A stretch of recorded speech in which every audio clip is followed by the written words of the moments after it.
So Sergio Perez won the 2023 F1 Azerbaijan Grand Prix in Baku and beat Max Verstappen in the process. It was a very impressive drive, and he was able to cut down the championship lead to only 6 points. Now, of course, there are a lot of things that need to be discussed about the Azerbaijan Grand Prix, but this video is not for that.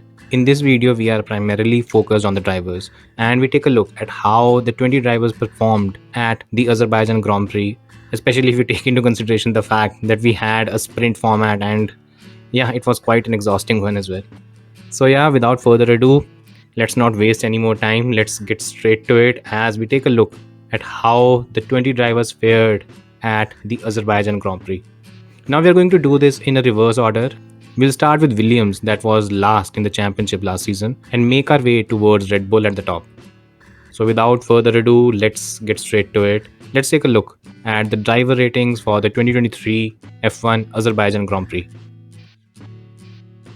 Now at Williams, first we have Alex Albon. Now for Albon, well, just like every other weekend this season that we've seen, he was still the benchmark at Williams as he did face some competition from Logan, but overall he still maintained his superiority over his teammate.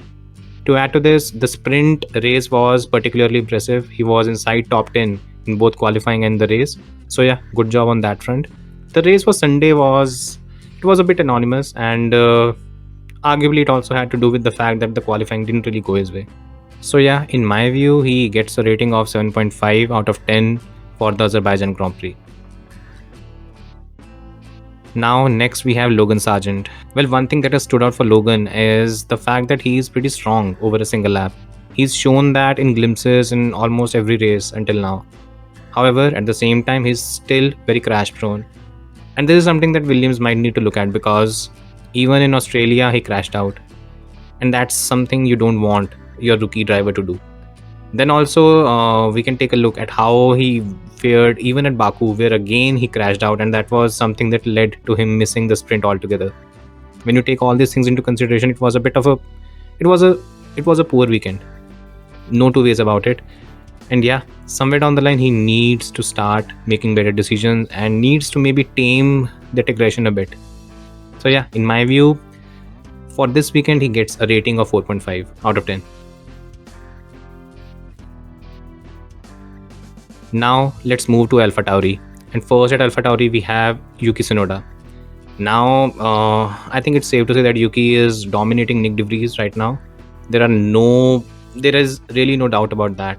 He's clearly performing at a much higher level than what his teammate is doing. And if you look at the preseason expectations, it's arguably a bit of a surprise to see how well Yuki has done compared to De Vries and how poorly De Vries has done as well. So yeah, that is one thing. Now looking back at the weekend, I think it's safe to say that his performance for the Grand Prix part was quite impressive. He qualified inside top 10. He reached Q3, and his lap was quite impressive as well in Q2 that helped him reach Q3. Then even in the race, he scored another point. So yeah, overall, if you look at the Grand Prix part, it was quite impressive. But how he fared during the sprint part of the weekend, the Saturday, it was poor. Him getting eliminated in Q1 should not have happened. And yes, of course, red flag played a role, but he should not have been in that situation. Then if you talk about how the sprint race went, again, it comes down to the same thing. If his qualifying had been better for the sprint, he would not have found himself in that situation.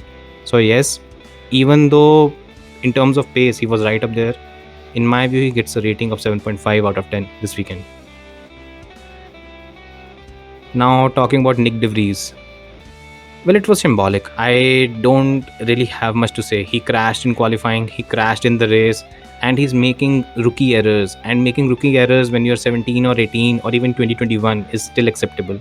But when you're doing it at the age of 22, and when you are rated as highly as he is, it's not going to cut it. I honestly fear that we might be looking at another scenario where Nick De Vries, he has a similar fate to what happened to Scott Speed a long time back, or even to what happened to Brendan Hartley just recently. That team is ruthless, and I'm not sure Red Bull will be willing to have as much of a long rope as they had for Yuki Tsunoda, because even if at this age he needs this much time to learn then it's not done.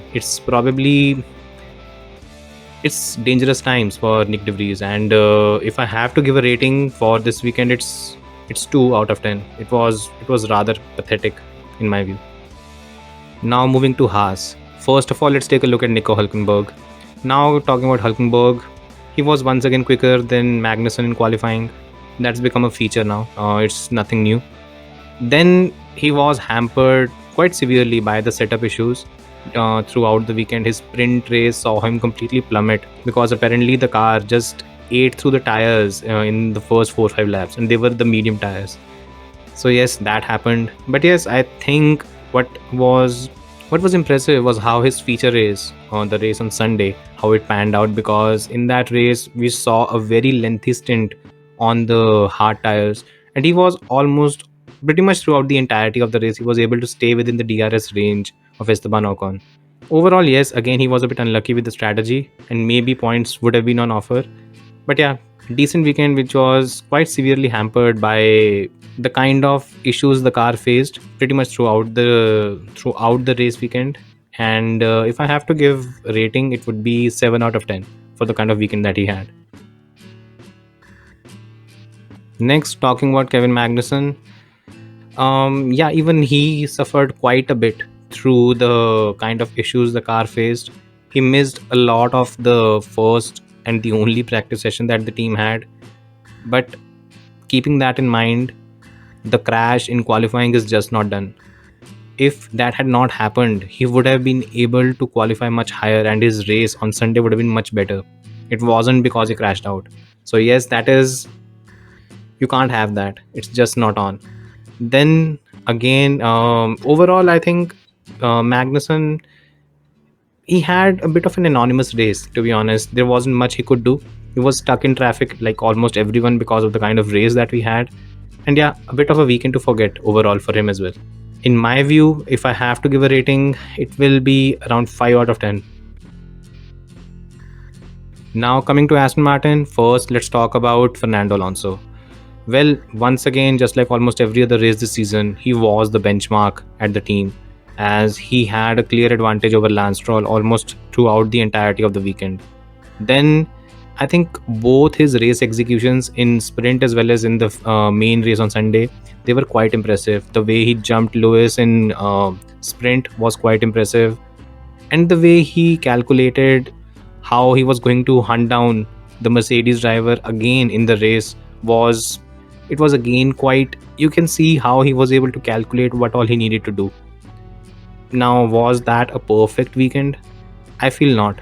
I feel there was still something that he left on the table, and it was primarily how things happened in the later stages of the race on Sunday. Because that kind of showed that maybe Alonso was a bit too conservative, and he should have probably hassled Leclerc a bit more, and maybe a podium was possible. So yeah, that is something that I feel went against him. Overall, though, still a very strong weekend, and he gets a rating of 8.5 out of 10 from me. Now coming to Lance Stroll, and once again it was an overall a decent weekend. He scored points in both the races. He was somewhat there and thereabouts when it came to his benchmark being Alonso. But again, one question that might be needed to answer is how long until we start questioning the level at which Lance Stroll is performing as compared to Alonso. A gap of almost half a second to Alonso at almost every racetrack is what we've seen this season. Now, of course, we can discount the first couple of races because he was struggling from the wrist injury, but now it's become a feature.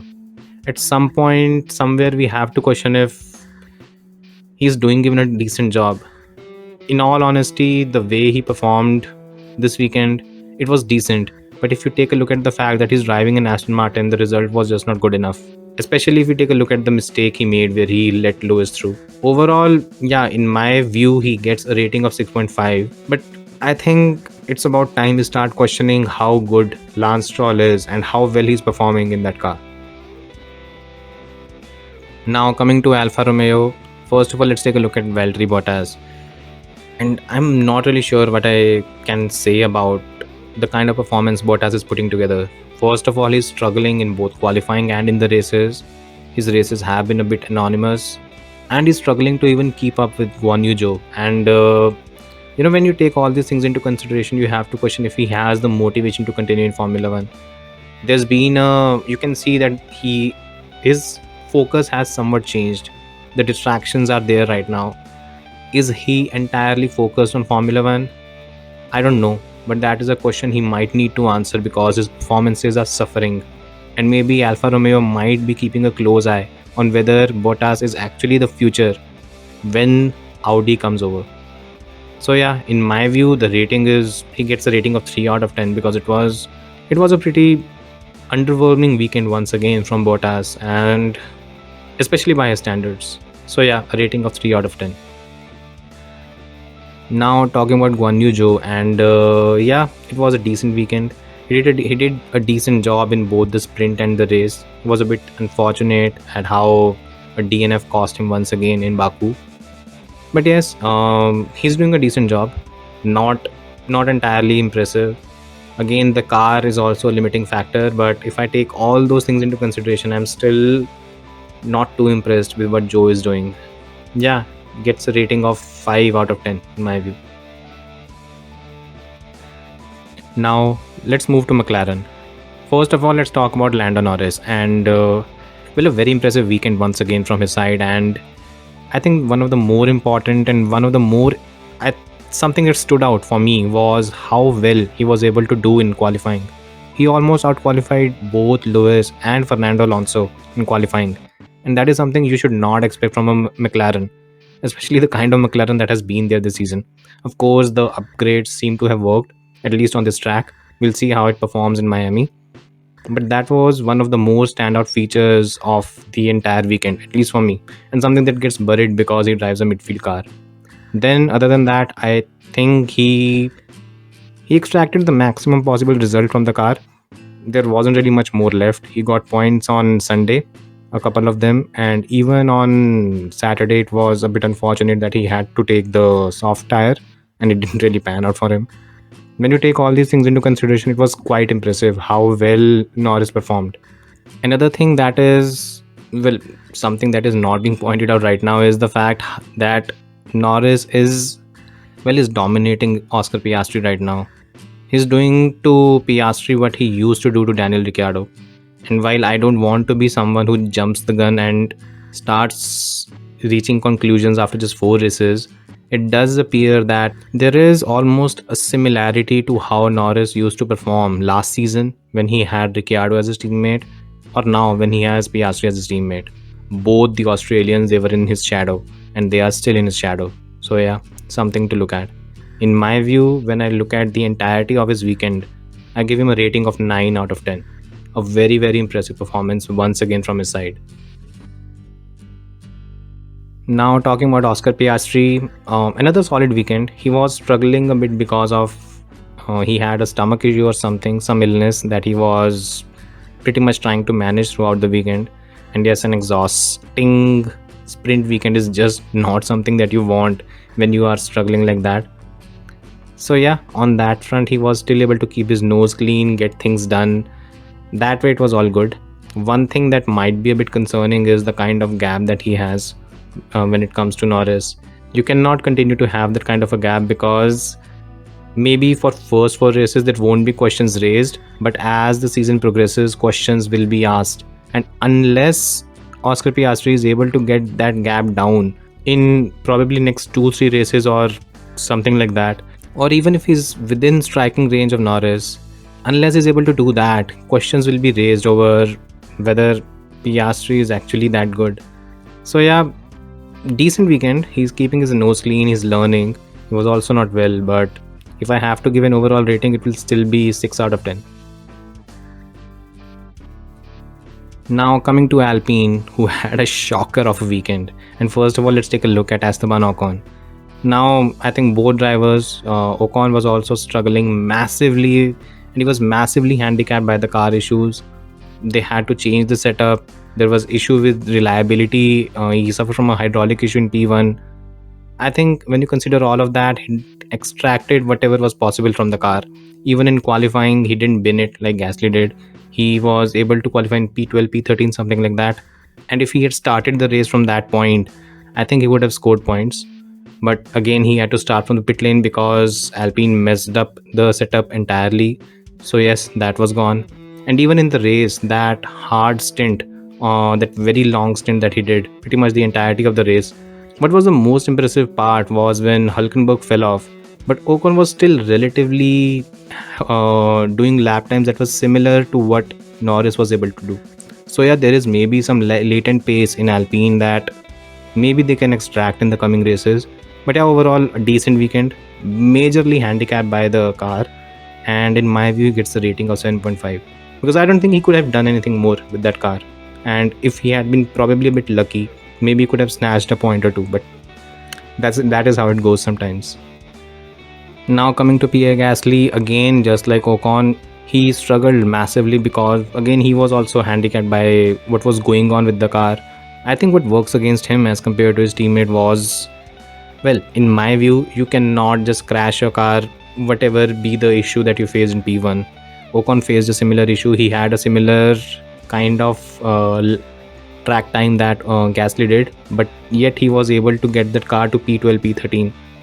Gasly was unable to do that, and that is something that I think it should be penalized, especially because he just crashed the car and left it there. You can't do that. And yeah, overall a bit of an anonymous weekend as well from him on a track where he has done well. He has even scored a podium here in 2021. Something a weekend to forget, arguably, for both Alpine, both the drivers. And yeah, if I have to give a rating, it will be 4 out of 10 for Gasly. Now coming to Mercedes. First of all, let's talk about Lewis Hamilton. Now, I guess in case of Lewis, it was basically a tale of two halves. One pretty impressive, the other not so much. Well, first let's talk about the Grand Prix. It was, I think he did as good as he could have. Maybe he could have pulled a move on Carlos Sainz, but that was it. Other than that, he did a very good job. And especially the move on George Russell, that was a statement and I loved it. That is something that, it sets the cats amongst the pigeons, especially when there were questions raised on how good Russell is as compared to Lewis. So yeah, that was a very, a nice little answer that Lewis gave, and I loved that. Again, I think he maximized whatever he could have done in the Grand Prix. Now coming to the sprint part, and I think it was underwhelming. I don't think he did as good a job as he could have, especially if you compare how well Russell did, who finished P4. You have to question how much Lewis could have done, and that was not a good race overall. I think that is something even he will admit. So yeah, overall, if I have to give a rating, I'll give a rating of 7.5 out of 10 for Lewis for the Azerbaijan Grand Prix. Now coming to Russell, again, just like Lewis, it was a tale of two halves. But in his case, his sprint performance was pretty impressive. Being P4, the car did not deserve to be in P4, and it was quite obvious during the race. Aston Martin was quicker, and Ferrari's qualifying pace was quicker. Yet he was able to out-qualify Carlos Sainz, something Lewis wasn't able to do. So yes, if you take all those things into consideration, his sprint was very impressive. His race, however, was not good, just not good enough, and that's where I think he fell off. Losing out to both Stroll and Hamilton at the restart was not good. His qualifying was not good, and yeah, that is where I think he had a pretty somewhat average weekend. Something better could have been done from him. And finally, I think he needs to be a bit more careful with how aggressive he is in wheel-to-wheel action. Hard, close racing is something no one denies. No one has any issue with it. I think the issue comes when you are damaging the other car. When you start doing that, then questions will be raised. And that is, I think, something that Max talked about.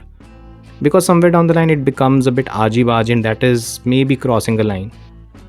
Yeah, so maybe that is something he might need to focus on a bit more. Overall, if I have to give a rating, it was not the best weekend for George. Let's be fair. The race would have left a sour taste in his mouth, and in my view, he gets a rating of 7 out of 10. Now after Mercedes, let's come to Ferrari. And for Ferrari first, let's take a look at Charles Leclerc. Well, in my view, Charles Leclerc was perfect in qualifying. Really, the way he was able to beat both the Red Bulls, hats off. he deserves all the credit that he gets. Then in the race, once again, I don't think could have done anything more than what he was able to achieve.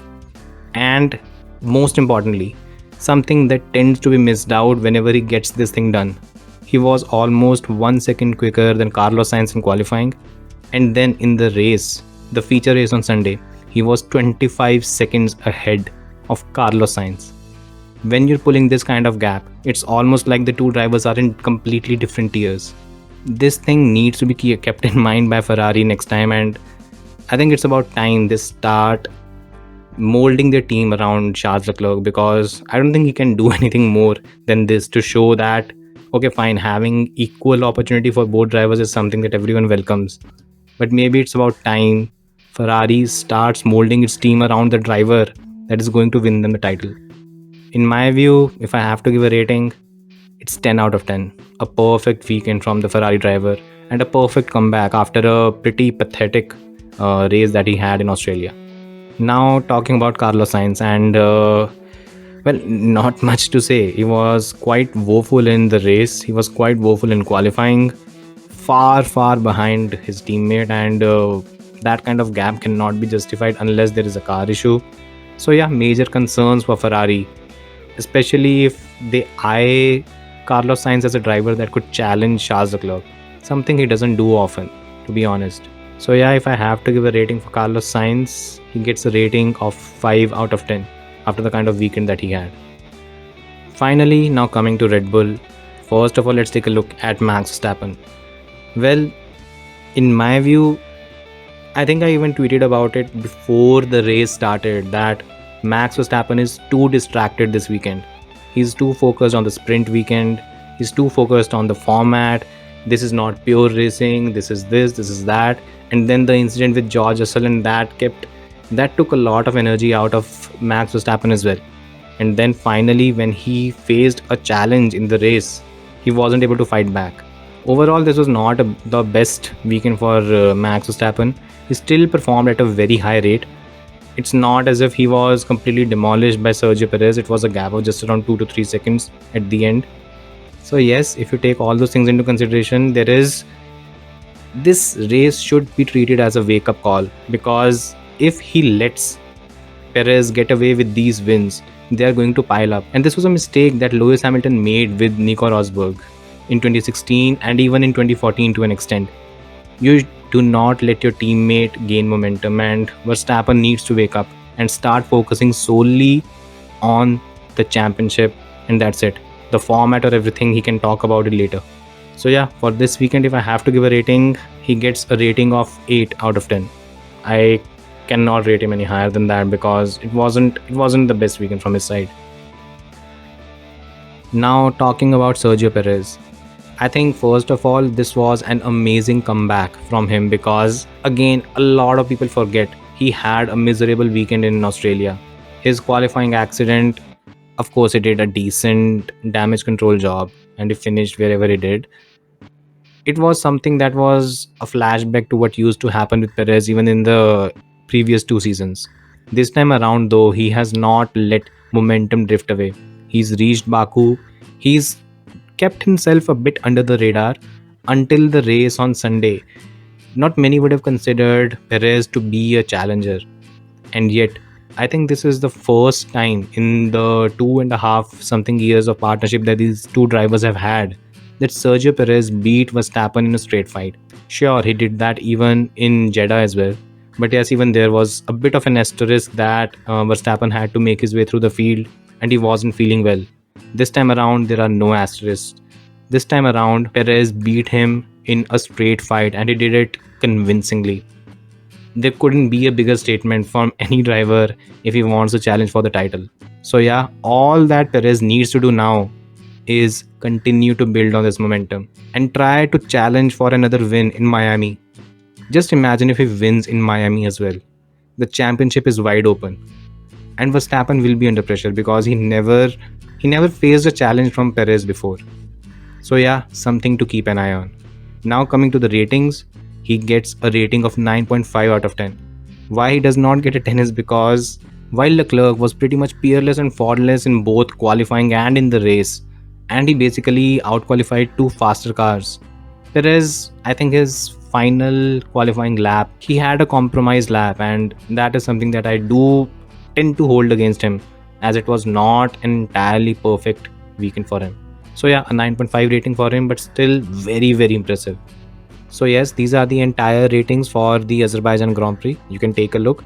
And now let's take a look at the cumulative rating after the 4 races. Let's take a look at how these drivers rank after the 4 races, and maybe if there are some surprises that we need to keep an eye on. Now, looking at these driver rankings, I've divided it into 3 parts. The first are the front runners, these are the top 8. Then we have the midfielders from 9 to 14, and then we have the back markers from 15 to 20. Now, these are the groups in which I've divided the drivers. Now, arguably, if you take a look at the rankings, Verstappen is at the top, Alonso is at number 2, Perez number 3, Russell 4. Now Yuki Tsunoda is a surprise. He's at P5 because he has been very consistent. Other than that, of course, Lewis, Norris and Leclerc, the usual suspects. Now the midfield drivers from 9 to 14, again they are pretty much what we would have expected. What is somewhat surprising is the drivers that fall in the category of back markers. Again, Nick De Vries is at the bottom because he has been poor. There are no two ways about it. Then Valtteri Bottas, again something similar. He has not been doing a great job.